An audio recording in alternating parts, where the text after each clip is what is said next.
Hello दोस्तों, मेरे channel the Indian book reader में आपका स्वागत है। आज हम बात करने वाले हैं एक ऐसी ऑडियो बुक समरी जिसका नाम है good vibes and good lifes. ये किताब हमें एक अलग कॉन्सेप्ट के बारे में बताती है जिसका नाम है लॉ ऑफ वाइब्रेशन। अपने लॉ ऑफ अट्रैक्शन का नाम तो सुना ही होगा, जिससे हमें बताया जाता है कि अगर आप किसी भी चीज के बारे में सोचते रहो और उसके लिए आशावादी या पॉजिटिव रहो तो वो चीज आपको जरूर मिल जाएगी। लेखिका इस किताब में वैक्स किंग, जिन्होंने इस किताब को लिखा है, हमें बताती हैं कि जरूरी नहीं है कि कोई इंसान किसी भी चीज को पाने के लिए हमेशा आशावादी या सकारात्मक रहेगा। कभी न कभी हम नकारात्मक हो ही जाते हैं। लॉ ऑफ अट्रैक्शन हमेशा पूरा हो ये जरूरी नहीं होता है, इसलिए ऑथर ने लॉ ऑफ वाइब्रेशन के बारे में बात की है। ये पूरी दुनिया एटम्स यानी परमाणु से मिलकर बनी है और हर एक परमाणु में थोड़ी सी वाइब्रेशन होती है। इसलिए इस दुनिया में हर पदार्थ और एनर्जी में प्रकृति के द्वारा दी गई वाइब्रेशन होती है। हमने स्कूल में अलग अलग प्रकार के पदार्थों के बारे में पढ़ा था, जैसे कि सॉलिड, लिक्विड और गैस, और इन तीनों में ही अलग अलग वाइब्रेशन की फ्रीक्वेंसी होती है। इसलिए हम ये तीनों अलग अलग आकृति की दिखाई देती है। इंसान के कान 20 से लेकर 20,000 तक ध्वनि तरंगों की वाइब्रेशन को सुन सकते हैं, लेकिन इसका मतलब यह नहीं है कि दुनिया में जो हम सुनते हैं उसके अलावा कोई भी ध्वनि मौजूद नहीं है। वाइब्रेशन दो प्रकार के होते हैं, हाई स्टेटस वाइब्रेशन और लो स्टेटस वाइब्रेशन। प्यार, आनंद, खुशी, मदद, ये सब हाई वाइब्रेशन होते हैं, जबकि नफरत और गुस्सा ये दोनों लो वाइब्रेशन होते हैं, जो हमें प्रभावित करके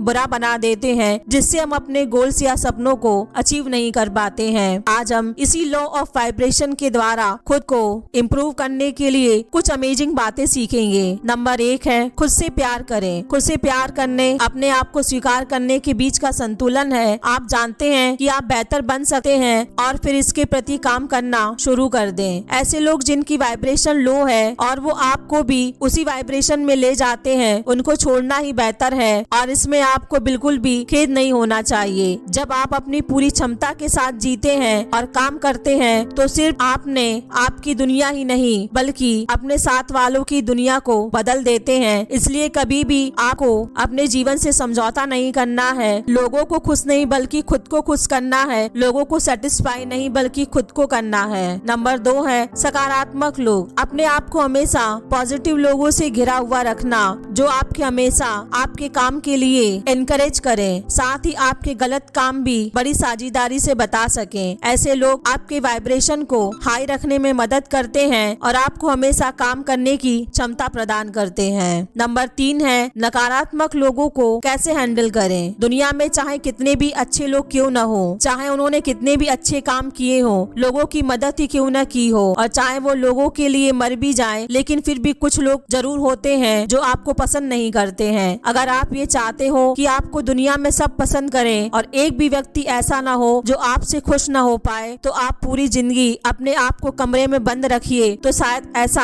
हो जाए। आप इस बात का ध्यान रखिए, जब आप जीवन में कुछ काम करना शुरू कर दोगे तो कुछ लोग जरूर आएंगे तो आपको बुरा कहेंगे, आपका मजाक उड़ाएंगे और आपकी आलोचना करेंगे, क्योंकि उनके अंदर एक डर आ जाता है कि ये कैसे कुछ करने की सोच रहा है, चलो इसको वहीं पर पहुंचा देते हैं जहां से इसने शुरुआत की थी। अगर आपको कोई ये कहे कि आपको गुस्सा बहुत आता है लेकिन आपको बिल्कुल भी गुस्सा नहीं आता हो, लेकिन वो इंसान आपको बार बार कहता रहे यही आपको गुस्सा आ जाता है, और फिर ये साबित करने के लिए कि आप उस व्यक्ति से लड़ जाएंगे कि आपको गुस्सा नहीं आता है, तो शायद आपको गुस्सा आ जाएगा। ऐसा क्यों हुआ? हम पहले ही पढ़ चुके हैं कि गुस्सा एक लो वाइब्रेशन फीलिंग है, और अगर आप किसी ऐसे व्यक्ति के पास अपनी बात साबित करने के लिए जाओगे तो आप भी उसी वाइब्रेशन में चले जाओगे। तो इसलिए जितना हो सके नकारात्मक लोगों को इग्नोर करें। ऐसा हो सकता है कि आपको उसकी किसी बात का बुरा लग जाए, लेकिन वो अपनी बात कहकर जा चुका होगा। अब उसको बैठकर सोचे मत, बल्कि जो काम आपको करना है उसे करें। नंबर 4 है भोजन। जो भी आप खाते या पीते हो वो बहुत ज्यादा महत्वपूर्ण होता है, क्योंकि भोजन आपकी वाइब्रेशन पर असर डालता है। जिस खाने को खाकर आपको नींद या आलस महसूस होता है, उस खाने में कम फ्रीक्वेंसी की वाइब्रेशन होती है, इसलिए उसे खाकर हम भी वाइब्रेशन बदल जाती है। फ्रांस के एक डॉक्टर है ऑन्ड्रे साइमटन, जो कि इलेक्ट्रोमैग्नेटिक्स के एक्सपर्ट है। उन्होंने अपनी रिसर्च में खाने को उनकी वाइब्रेशन की फ्रीक्वेंसी के हिसाब से 4 कैटेगरी कैटेगरी में बांटा है। पहली कैटेगरी में उन्होंने सबसे ज्यादा वाइब्रेशन वाले खाने को रखा है, जिसमें ताजे फल, कच्ची सब्जियां, गेहूं, ऑलिव्स, बादाम, सोयाबीन, नारियल और सनफ्लावर सीड्स आते हैं। नंबर 2, कम वाइब्रेशन वाले खाने जैसे कि पकी हुई सब्जियां, दूध, मक्खन, अंडे, शहद, पकी हुई मछली, मूंगफली का तेल और चीनी आते हैं। नंबर 3 है सबसे कम वाइब्रेट वाले फ्रूट जैसे कि पका हुआ मांस, कॉफी,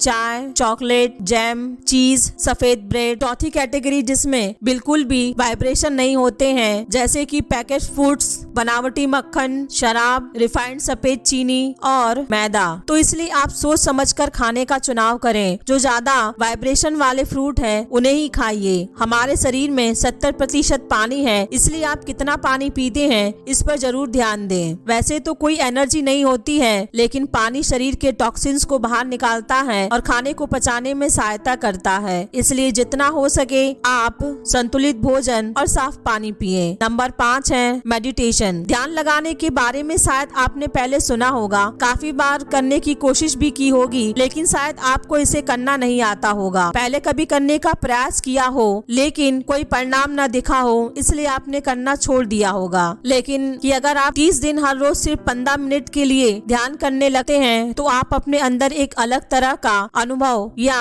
वाइब्रेशन महसूस करते हैं। आपको गुस्सा कम आएगा, आप अपनी प्रतिक्रिया जल्दी से बिना सोचे समझे नहीं देंगे, शांति का भाव महसूस करेंगे और पहले से ज्यादा अपने अंदर खुशी महसूस करेंगे। आपकी ईगो को कम करने में मदद करेगा और आपके अंदर वाइब्रेशन को बढ़ाएगा। मेडिटेशन करने के 7 स्टेप्स। नंबर 1 है सबसे पहले अपने वाइब्रेशन लेवल को रेस्ट करें। मतलब अगर आप बहुत आलस महसूस करते हैं या फिर कुछ काम करने का मन नहीं करता है तो अपने आप को 1 नंबर दे, और अगर आप बहुत ज्यादा खुश, आनंद या शांति महसूस करते हैं तो अपने आप को 10 नंबर दे। नंबर 2 है अब कोई ऐसी जगह देखो जहां आप रिलैक्स कर सकते हो। आप खड़े हो या बैठे हो इससे कोई फर्क नहीं पड़ता है। अभी अपनी आंखों को खोल कर रखें, अपनी रीढ़ की हड्डी को महसूस करें और अपनी फिजिकल पोस्चर को मत बदलो। नंबर 3 है अपनी सांस पर ध्यान दो, कैसे वो नाक से होती हुई आपके फेफड़ों में जाती है उसको महसूस करो। आपका पेट बाहर और फिर अंदर की ओर आता होगा। सांस के अंदर और बाहर जाने पर ध्यान दें। नंबर 4 है आप अपने आसपास के रंग और पैटर्न को देखें, बिना गलत और सही जज किए आसपास की सब चीजों पर ध्यान दो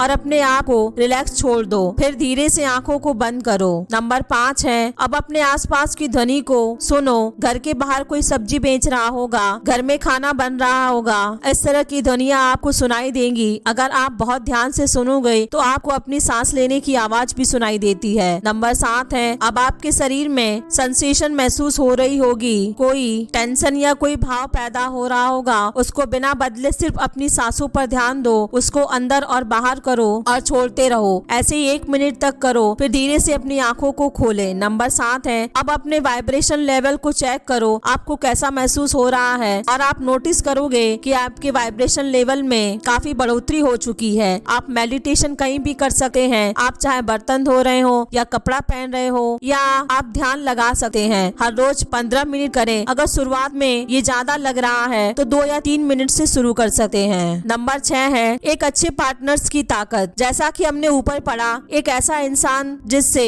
हाई वाइब्रेशन होती है वो खुद को तो बदल देता है, साथ में अपने आसपास के लोगों को भी बदल देता है। इसी प्रकार एक हाई वाइब्रेशन वाला पार्टनर आपके जीवन को भी बदल सकता है, क्योंकि उसकी वाइब्रेशन आपको प्रभावित करेगी। उसकी बातें और उसकी सोच, उसकी बॉडी लैंग्वेज सब आपको एक ऐसा इंसान बनाने में मदद करेगी जो आप बनना चाहते हो। रिलेशनशिप में बहुत ज्यादा टॉक्सिन्स होने के बावजूद पार्टनर्स उस रिलेशनशिप से बाहर नहीं निकलते हैं और ये सोचते हैं कि छोड़ने के बाद दुखी हो जाएंगे या फिर से नया रिलेशनशिप शुरू करना होगा जिसमें बहुत समय लगेगा, या फिर ये कहें कि वही सर्कल रिपीट करने से घबराते हैं। लेकिन ये सच नहीं है। जो भी आपके एफर्ट से मैच नहीं करता है या आपकी वाइब्रेशन को कम करता है, उसको छोड़ना सबसे समझदारी भरा काम है। हमेशा याद रखें, जो आपके खुद के बीच में आए उसको आपके जीवन से निकाल कर बाहर फेंके। कई रिलेशनशिप में पार्टनर्स इनसिक्योरिटी की वजह से अपने को दुखी करते रहते हैं, लेकिन अपने पार्टनर को बोलते ही नहीं है। जो भी बात हो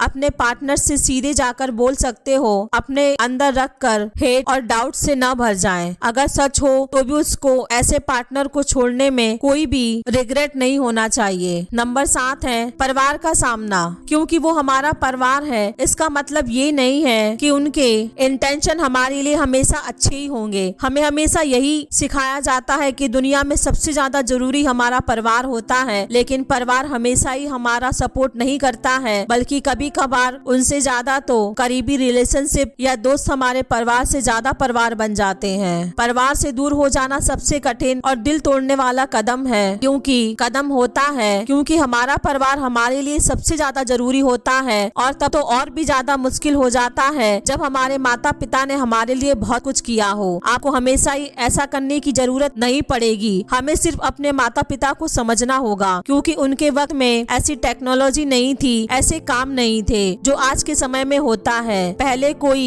YouTube, dancer, singer, blogger, marketing expert इत्यादि नहीं बनता था, तो हमें अपने माता पिता को समझाना पड़ता है कि ये सब क्या होता है और इसके क्या बेनिफिट्स होते हैं। पहले उनको किसने किया, आपको अपने माता पिता को विश्वास दिलाना होगा। आपके अंदर उस काम को लेकर आपके माता पिता को सिंसियरिटी दिखानी चाहिए। ये नहीं कि आपको करना है लेकिन आपके पास कोई प्लान नहीं है, बस किसी भी काम को करते चले जाएं। अगर आप अपने काम को लेकर खुद ही सिंसियर नहीं है तो दूसरा कोई क्या करेगा। इतना सब कुछ करने के बाद भी आपका परिवार नहीं मानता है तो आपको अपना जीवन किसी ऐसे काम करने की बजाय जिसमें आप अपने ही परिवार को जीवन भर कोसते रहो, इससे बढ़िया है उन्हें छोड़ना ही सही होगा और आपको इसमें भी कोई रिग्रेट नहीं होना चाहिए। नंबर 8 है टॉक्सिक जॉब छोड़ने की क्षमता। मान लीजिए आपको किसी ने बर्थडे पार्टी में बुलाया है और वह आपको कोई ऐसा व्यक्ति मिल जाए जो सिर्फ आपकी निंदा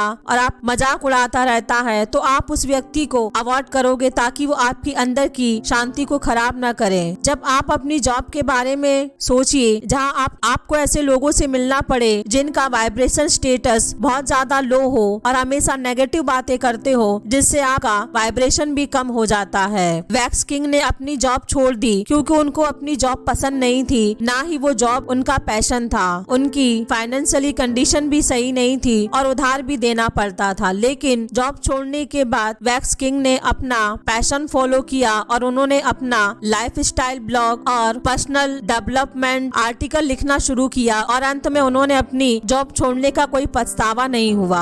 आपको भी अपने पैशन को अपनाना चाहिए और उसके हिसाब से अपने जीवन में डिसीजन लेने चाहिए। अंत में मैं आप सभी से यही कहना चाहती हूँ कि आज की ऑडियो बुक समरी का मोटो सिर्फ यही है कि सबसे पहले सेल्फ होना चाहिए। अगर आप खुद से प्यार नहीं करोगे तो आप कभी भी किसी और से प्यार नहीं कर सकते हैं। नंबर 2 है हाई वाइब्रेशन वाला भोजन करना चाहिए। नंबर 3 है पॉजिटिव लोगों से अपने आप को घेरे रखो। नंबर 4 है नेगेटिव लोगों से हमेशा दूरी बनाकर रखो। नंबर 5 है किसी काम या रिश्ते को जबरदस्ती मत बनाओ। नंबर 6 है अपने जीवन के हर टॉक्सिन्स चीजों को बाहर निकाल कर फेंक दो ताकि आप एक अच्छा जीवन जी सको। नंबर 7 है मेडिटेशन करें और नंबर 8 है अपने परिवार की ताकत को पहचाने। मैं आशा करती हूँ कि आपने अपना सबक लिया होगा और अच्छे वाइब्रेशन के साथ सोचने और अपने जीवन को सकारात्मक बनाने के लिए आप हमेशा ही एक पॉजिटिव माइंडसेट रखें। अगर आपको ये मेरी ऑडियो बुक समरी पसंद आई हो तो मेरे चैनल को लाइक, शेयर और सब्सक्राइब करें, साथ ही अपने दोस्तों के साथ भी शेयर करें। धन्यवाद।